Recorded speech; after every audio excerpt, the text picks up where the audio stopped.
我揾錢揾得好辛苦啊，或者佢生活上面係有啲困難嘅，咁然之後佢話咁我仲要十一奉獻，我邊有錢奉獻啊？歡迎嚟到你講我哋福。今日咧我哋邀請咗司徒永富先生咧嚟幫我哋解答一啲信仰上面嘅問題嘅。想問下咧，基督徒咧係咪一定要十一奉獻嘅咧？其實咧就係如果講到十一奉獻，好明顯嘅指示咧，就基本上喺新約同埋舊約有分別嘅。舊約咧就一般我哋講咧都係喺利未記啦同埋馬拉基書嗰度咧，就係提到咧就係要當納嘅糧啦嘅十分一啦，同埋咧所出產生產嘅十分一咧都要歸耶和華嘅。不過咧呢個嘅概念咧去到新約咧，其實我認為咧係更加嘅升呢嘅，就係要講心嘅。例如咧哥林多後書咧提到要奉獻得甘心樂意添，而且咧保羅咧喺羅馬書咧12章1節咧提到我哋應該要將身體獻上當作活祭，講緊係一個全人嘅奉獻。咁換句話講咧，就係我哋第一啦，應有嘅態度咧就係應該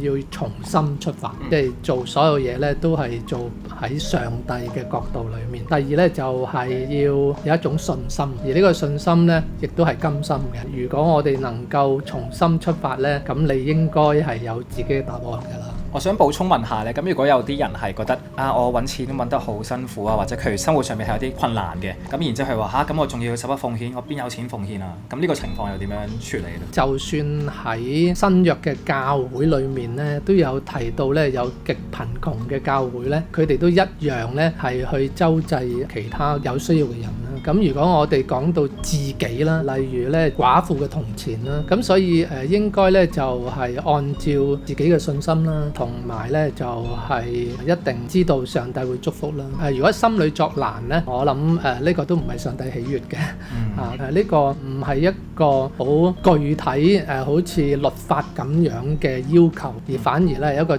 全人。我哋作為上帝嘅兒女，我哋好似即係愛護家庭咁啊，都會咧係喺家庭裏面咧貢獻自己，盡量貢獻啦。咁但係我哋嘅上帝都係一個好有恩慈嘅上帝啦，佢明白我哋嘅需要。我自己認為咧，我哋喺一個嘅恩典嘅年代咧，應該仍然都係咧用自己嘅領受同埋係奉獻甘心樂意，同埋向神作出感恩嘅回應，呢個最重要啦。